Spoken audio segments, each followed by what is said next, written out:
Hi everyone, my name is Adriana and I will be working on our oral presentation of prose. So I have a question for you. Has there ever been a time in your life where you, for an instant second, realize this is it? This is the end. This is how I leave Earth. And in seconds, all these thoughts come into your mind and you think of the people that you love, your friends, your family, your parents, your mom, your dad, your child, my child in this case. And you think to yourself, I never got to say goodbye. Or you only see this in movies, but it's happening to me.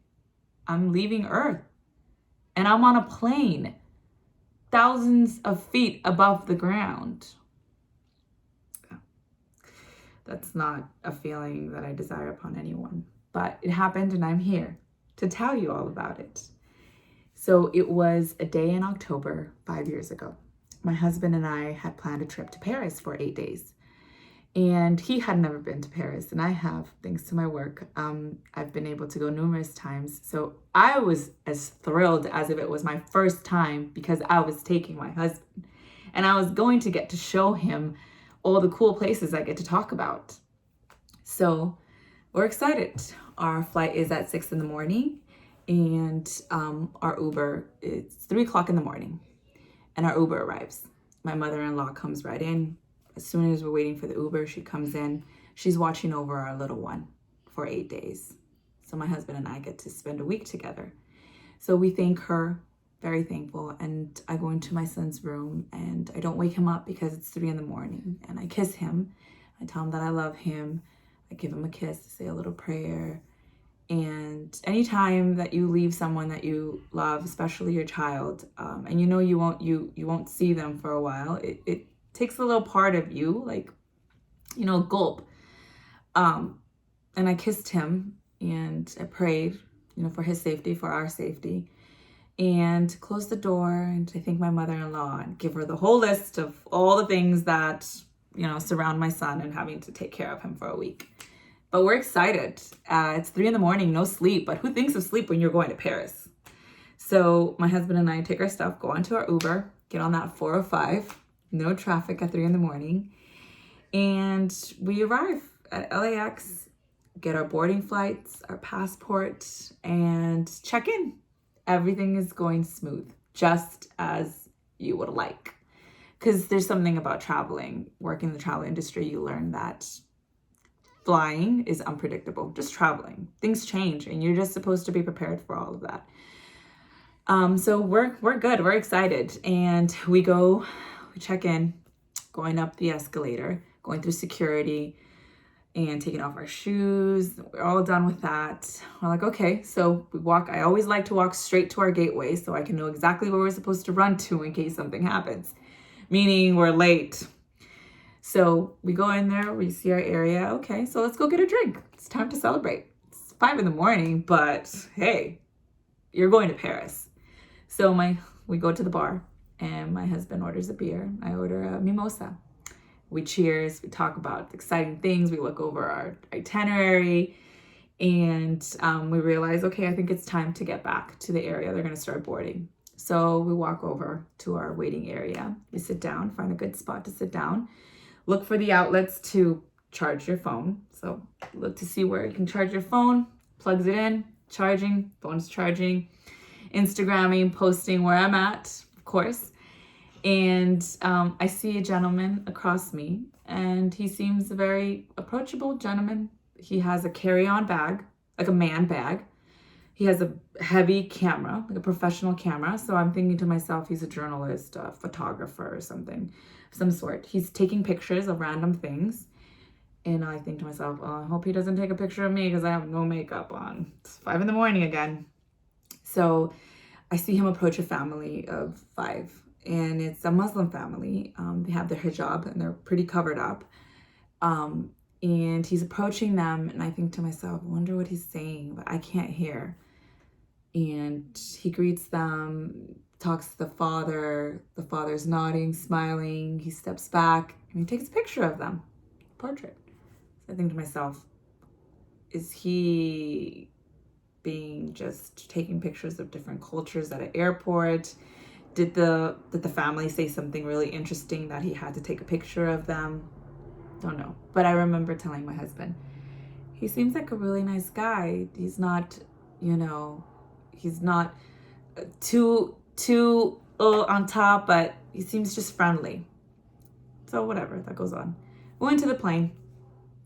I like to be on the aisle because that means you get to go to the bathroom without having to go over and scoot over anybody. So my husband's in the middle, and then there's another gentleman to the right side, to the window. And so it's the window aisle, middle, center, and aisle for me, sorry. So we sit down and we board, and the flight takes off. And it's always a scary, rushy feeling. And I was never scared to fly, but after I had my son, flying became something scary for me. So I can't go to sleep in the plane. My husband is knocked out. Look at him, so jealous. So I'm sitting on the aisle seat, and I'm trying to doze off into my sleep, but I can't. And I hear some noise probably 15 feet away. I look over and I see something's happening, but I'm thinking to myself, there's 3 flight attendants around this gentleman. Maybe something happened. They spilled a drink, complaining about a seat. Who knows?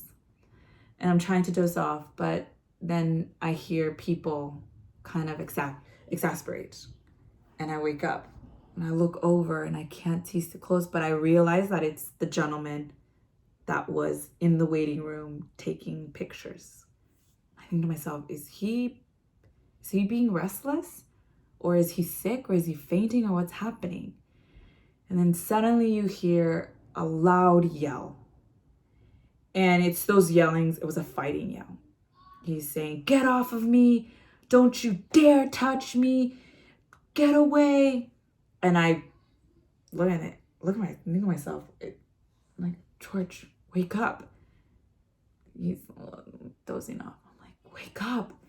And I hear them yell, and then suddenly you hear him say, "What the fuck? Don't you dare touch me. You know what happened in 9/11? And I think to myself, what? And my heart stopped.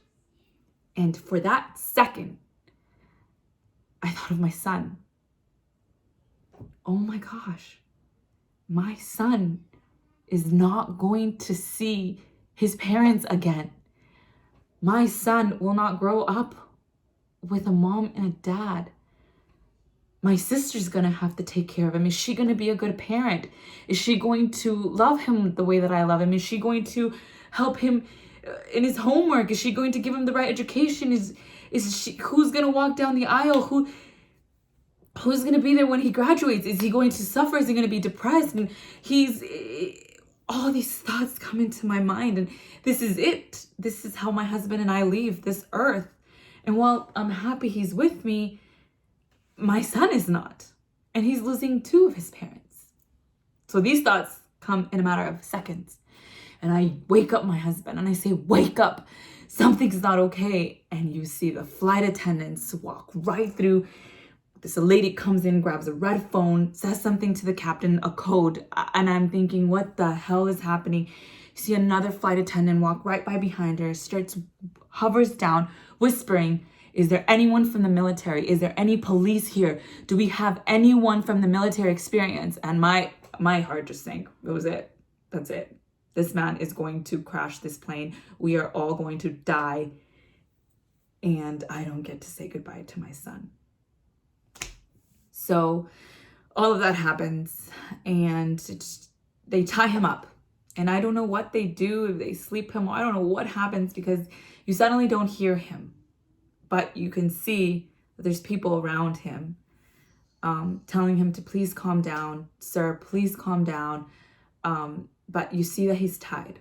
And then you hear the captain immediately go on and say, "We are making an emergency landing. Will be landing into Arizona, Phoenix, Arizona."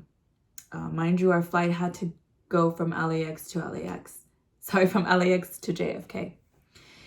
and we make an emergency landing. And the moment that those tires hit the ground, I was able to breathe again. And everyone on that plane clapped, yelled, hurrahed. It was the most relieving feeling that we are on ground.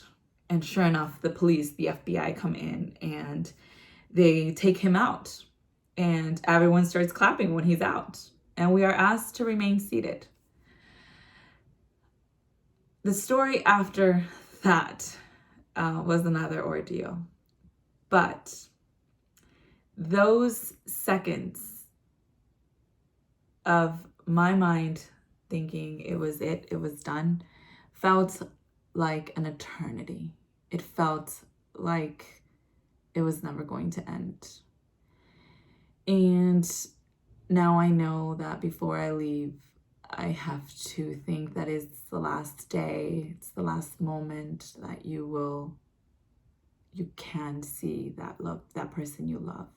So don't take any day for granted. And while I am thankful I am here saying this story to you, I can't imagine going a day without thanking to be alive and to be with my son.